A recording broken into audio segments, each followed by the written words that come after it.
Hello everyone, સ્વાગત છે તમારું ચેનલમાં। આજે આપણે બનાવીશું એકદમ દાણેદાર રવાનો શીરો। જો તમારે રવાનો શીરો ચીકણો બનતો હોય તો આ રીતે અમુક ટિપ્સ સાથે તમે બનાવજો। પહેલી જ વારમાં છૂટો અને દાણેદાર રવાનો શીરો તૈયાર થશે। શીરો બનાવવા માટે 1 વાટકી ઝીણો રવો લીધો છે। જો તમારી પાસે મોટો રવો હોય તો તમે મિક્સર જારમાં પીસીને ઝીણો તૈયાર કરી શકો છો। તે 1 વાટકી ઘી અને 1 વાટકી ખાંડનો પાવડર લીધો છે। ખાંડને મિક્સર જારમાં વાટી લીધી છે અને પાવડર તૈયાર કરી લીધો છે, જેથી શીરો બનાવતી વખતે ખાંડ જલ્દી પીગળી જશે। ખાંડનું પ્રમાણ તમે ઓછું વધારે કરી શકો છો। ત્રણેય વસ્તુ આપણે સરખા પ્રમાણમાં લીધી છે અને હવે આપણે પાણીનું પ્રમાણ જોઈ લઈશું। તો શીરામાં પાણી કેટલા પ્રમાણમાં ઉમેરવું એ વધારે મહત્ત્વનું છે। તો 1 વાટકી રવો લીધો છે તો 3 વાટકી આપણે પાણી લેવાનું છે। 3 ગણું પાણી લેવાનું, જેથી તમારો શીરો પરફેક્ટ બનશે। કાજુ બદામ પિસ્તાના ટુકડા લીધા છે। ફ્લેવર માટે અડધી ચમચી એલચી પાવડર લીધો છે। પહેલાં આપણે પાણીને ગરમ કરી લઈશું। પાણી ગરમ ઉમેરવાનું શીરામાં, જેથી શીરો ચીકણો નથી બનતો। અમુક ટિપ્સ ધ્યાનમાં રાખીને શીરો બનાવશો તો ક્યારેય પણ તમારો શીરો ચીકણો નહીં બને। પાણી ગરમ થઈ ગયું છે, હવે સાઈડમાં મૂકી દઈશું અને પેનમાં આપણે 2 ચમચી ઘી ઉમેરશું। તો જે 1 વાટકી ઘી લીધું છે તેમાંથી આપણે 2 ચમચી જેટલું અત્યારે ઉમેરશું। ડ્રાયફ્રૂટને આપણે શેકી લઈશું। તો ડ્રાયફ્રૂટમાં મેં કાજુ બદામ અને પિસ્તાના ટુકડા લીધા છે। જો તમારે ન ઉમેરવા હોય તો તમે સ્કીપ પણ કરી શકો છો। ડ્રાયફ્રૂટને ઘીમાં શેકવાથી ક્રન્ચી ટેસ્ટ આવે છે। હલકો કલર ચેન્જ થઈ ગયો છે। હવે ડ્રાયફ્રૂટને આપણે એક પ્લેટમાં કાઢી લઈશું અને હવે પેનમાં આપણે બાકીનું ઘી ઉમેરવાનું છે। ઘી 1 વાટકી લીધું છે અને ઘીને આપણે ગરમ થવા દઈશું। ઘી ગરમ થઈ ગયું છે, હવે આપણે રવો ઉમેરશું। 1 વાટકી રવો ઉમેરવાનો છે। ઘરમાં રહેલી કોઈ પણ 1 વાટકી સેટ કરી લો અને પછી એ વાટકીથી તમે 1 વાટકી ઘી સાથે 1 વાટકી રવો લેવાનો। હવે રવાને આપણે મીડિયમ ગેસની ફ્લેમ ઉપર શેકી લઈશું। શરૂઆતમાં ઘીનું પ્રમાણ થોડું વધારે લાગશે, પણ રવો જેમ શેકાશે તેમ ઘી બધું એબ્ઝોર્બ કરવા લાગશે।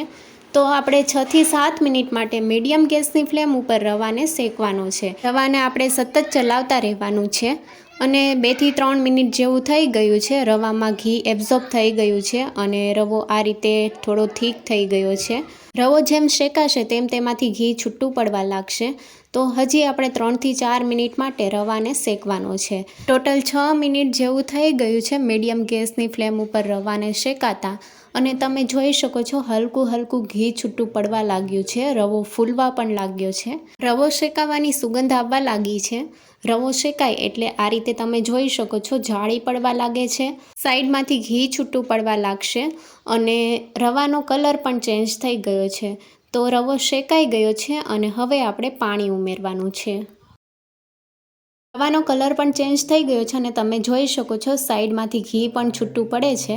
તો આ સમયે આપણે ગરમ પાણી ઉમેરવાનું છે। પાણી ઉમેરો એટલે થોડું કરીને ઉમેરવાનું। પાણી ઉમેરશો એટલે બબલ્સ થવા લાગશે। આ સમયે તમારે ધ્યાનથી પાણી ઉમેરવાનું છે, એકસાથે પાણી નથી ઉમેરવાનું। થોડું પાણી કરીને બધું પાણી ઉમેરી દીધું છે આપણે। હવે મિક્સ કરી લઈશું। ગેસની ફ્લેમ મીડિયમ રાખવાની છે। રવામાં બધું પાણી મિક્સ કરી લઈશું। પાણી સારી રીતે મિક્સ થઈ ગયું છે અને તમે જોઈ શકો છો રવો પહેલાં કરતાં થોડો થીક થઈ ગયો છે। તો બધું જ પાણી એબ્ઝોર્બ કરી લીધું છે અને રવો સોફ્ટ પણ થઈ ગયો છે। તો હજી આપણે થોડી વાર માટે મિક્સ કરી લઈશું। આ રીતે પહેલાં પાણી ઉમેરીને આપણે રવાને સોફ્ટ કરી લઈશું। તો સોફ્ટ થઈ ગયો છે રવો અને હવે આપણે ખાંડ ઉમેરવાની છે। રવામાં પાણી એબ્ઝોર્બ થઈ ગયું છે। આ સમયે આપણે ખાંડ ઉમેરશું 1 વાટકી। આપણે પાવડર ઉમેર્યો છે, તમે ખાંડ પણ ઉમેરી શકો છો। ખાંડ ઉમેરો તો પીગળતા થોડી વાર લાગે છે, તો આ રીતે પાવડર ઉમેરવાનો, જેથી ખાંડ જલ્દી મિક્સ થઈ જશે। ખાંડના પાવડરને આપણે રવામાં સારી રીતે મિક્સ કરી લઈશું અને ખાંડનો પાવડર ઉમેર્યો છે એટલે આ રીતે તમે જોઈ શકો છો જલ્દી પીગળવા લાગી છે ખાંડ, અને ખાંડ પીગળશે તેમ રવો થોડો ઢીલો થઈ જશે। જેમ ખાંડ કૂક થશે તેમ રવો થોડો થીક થઈ જશે। તો આ સમયે આપણે પહેલાં ખાંડને મિક્સ કરી લઈશું અને ખાંડ મિક્સ થઈ ગઈ છે। તો હવે આપણે ડ્રાયફ્રૂટ ઉમેરશું। ડ્રાયફ્રૂટમાં આપણે કાજુ બદામ પિસ્તા ઉમેર્યા છે, સાથે ફ્લેવર માટે અડધી ચમચી એલચી પાવડર ઉમેર્યો છે અને ડ્રાયફ્રૂટ અને એલચી પાવડરને આપણે મિક્સ કરી લઈશું। તો તમે જોઈ શકો છો રવો પેનની સપાટી છોડવા લાગ્યો છે અને હવે ઘી છૂટું પડે ત્યાં સુધી આપણે થવા દઈશું। રવો એકદમ છૂટો બને અને એલચીનો ફ્લેવર પણ રવામાં આવી જાય સારી રીતે, એ માટે આપણે ઢાંકણ ઢાંકીને મીડિયમ ગેસની ફ્લેમ ઉપર 2 મિનિટ માટે થવા દઈશું। 2 મિનિટ થઈ ગઈ છે. હવે ઢાંકણ ખોલી લઈશું અને સાઈડમાંથી હલકું ઘી છૂટું પડવા લાગ્યું છે. રવાને મિક્સ કરી લઈશું. તો એકદમ છૂટો છૂટો અને દાણેદાર રવાનો શીરો તૈયાર છે.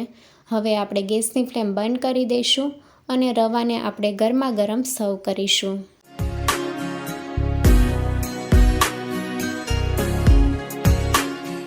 તમે જોઈ શકો છો એકદમ છૂટો છૂટો રવો તૈયાર થયો છે અને દાણેદાર રવો તૈયાર થયો છે. ઉપરથી કાજુ બદામ પિસ્તા સાથે આપણે સર્વ કરીશું. રેસીપી ગમી હોય તો ચેનલને લાઇક, શેર અને સબસ્ક્રાઈબ કરો. Thank you for watching.